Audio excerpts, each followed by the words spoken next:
This episode of the 31 Days of Horror is presented thanks to patrons Emmett Ewing, Zainho Campbell, Laura, Rose Lewis, Leah Russell, Carrie Benson, Jennifer Wynne Davis, James Marchinowski, Shane Hood, and Chris Z. If you'd like to learn more about how you can support the podcast, please visit the reward tiers at patreon.com/creepypod. And don't forget to stay tuned after today's episode for a trailer for one of my absolute favorite podcasts, My Neighbors Are Dead. Also check out their link in the show notes. Before we get started, you may have also noticed that, this episode's a little shorter and that there are 2 updates in your feed today. We wanted to make sure we started out the Halloween season on the right foot, so our home producer Steve Blizin of Puzzle Audio put together a Halloween track of spooky ambiance music for everyone. Download, use it, it's free. We hope you enjoy. There's no intro, no screams, no cheesy dialogue. Just some great atmosphere to play around the house, whether you're just a fan of the music or for trick-or-treaters on Halloween. We hope you enjoy. Without any more delay, let's get the 31 Days of Horror started. Now.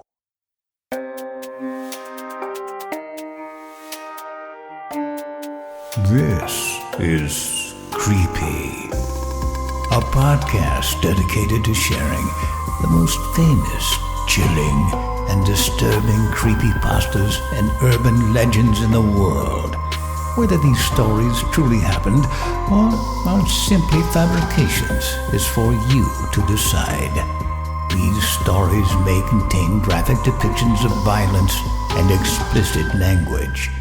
Listener discretion is advised.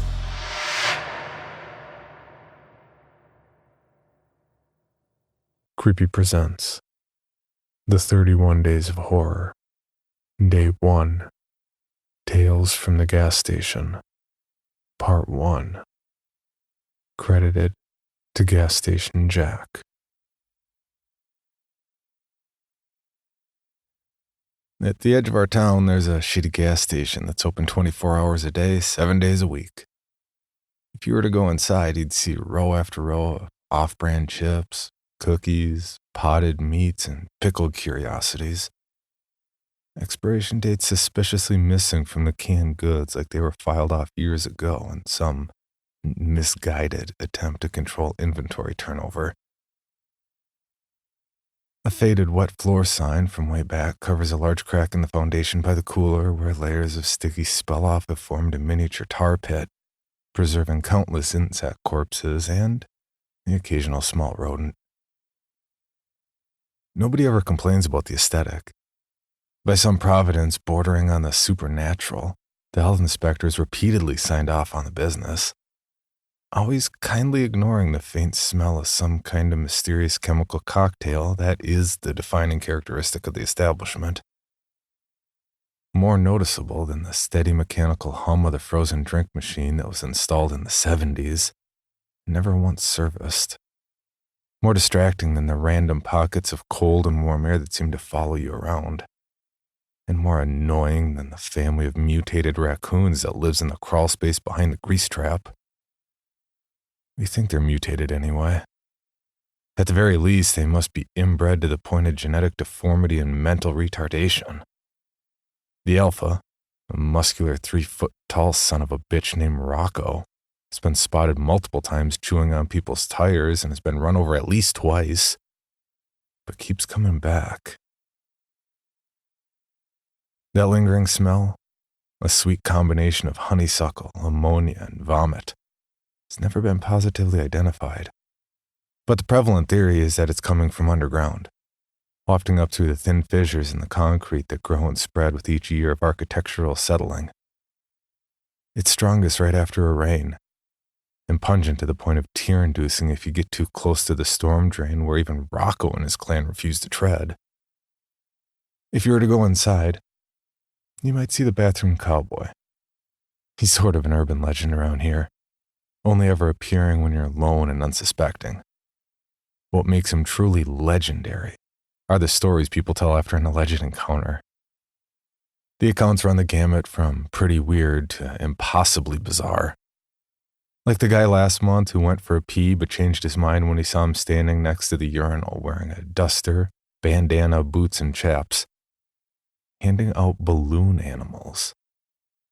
Or a couple weeks later, when another customer stepped into the same bathroom to see a man wearing nothing but a cowboy hat, boxers, and boots with spurs, literally grinding an axe on an old-fashioned stone sharpening wheel. When he entered, the cowboy stopped what he was doing, looked up with a smile and a tip of the hat, and said, "Come on, man. Come on with it." If you should be lucky enough to see the cowboy that may or may not haunt the bathroom, don't worry. He's harmless, and, in fact, usually quite polite. Honestly, he doesn't seem so bad, especially compared to some of the other things going on in that place. When you go inside, you might instantly get a toothache. That's a strangely common phenomenon that nobody really understands. It should go away on its own after a couple hours. If you do go inside, you will almost definitely see me sitting behind the counter because I am the only full-time employee, and I'm almost always here. You may catch me reading a book because, well, for some reason, the internet doesn't work way out here, and cell phone service is dicey on good days and non-existent on most. If you need to make a call, you can leave and go up the hill a ways, preferably back towards town because the other way will take you into the woods, and you don't even want me to go into all the reasons that's not a good idea. Or you can pay me 25 cents a minute and use the store's landline. That arrangement was cooked up by the owners, and I actually have to enforce it because they do check the phone records. I'm sorry. While you're here, don't be offended if I don't strike up a conversation because, if I'm being completely honest, I don't always know for sure if everyone who comes through the doors is real or not. And if I had to acknowledge everyone in that place that could be an actual person, I might lose my mind. And we don't need any more of that going on around here. I guess that the point I'm trying to make is this. Weird things happen to me working at the shitty gas station at the edge of town. I wish I could tell you the weirdest thing that's ever happened there, but I doubt I could ever decide. There were just too many.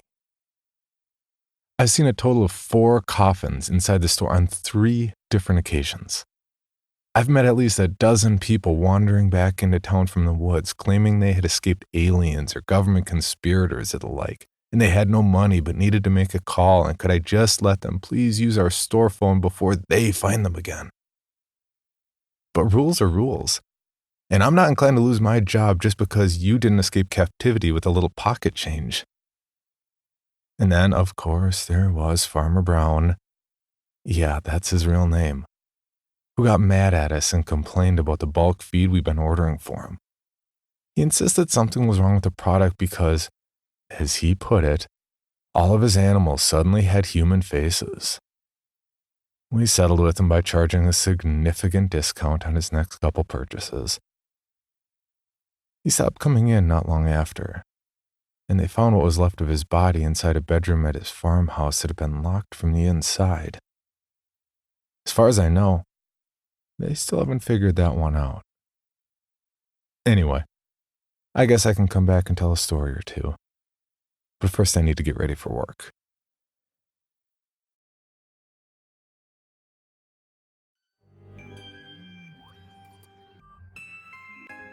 Ever wanted to hear from the neighbor at 9 Cloverfield Lane? Or what if I told you that Dr. Loomis's worst patient wasn't Michael Myers?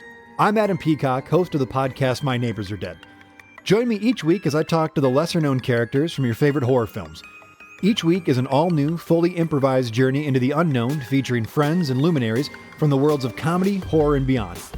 You may know some of our past guests: Paul F. Tompkins, Yo, Is This Racist Tawny Newsome, The Good Place and Brooklyn Nine-Nine's Mark Evan Jackson, Stand Against Evil's Janet Varney, or the cast of Hello from the Magic Tavern. The AV Club calls My Neighbors Are Dead comedic gold.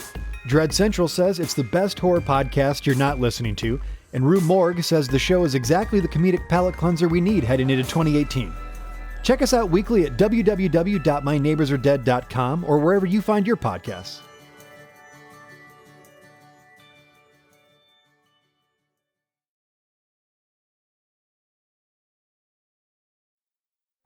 For more information, including pictures and videos of the stories told on this podcast, or to suggest stories for future episodes, please visit us at CreepyPod on Twitter, Instagram, and Facebook, or email us at creepypod@gmail.com.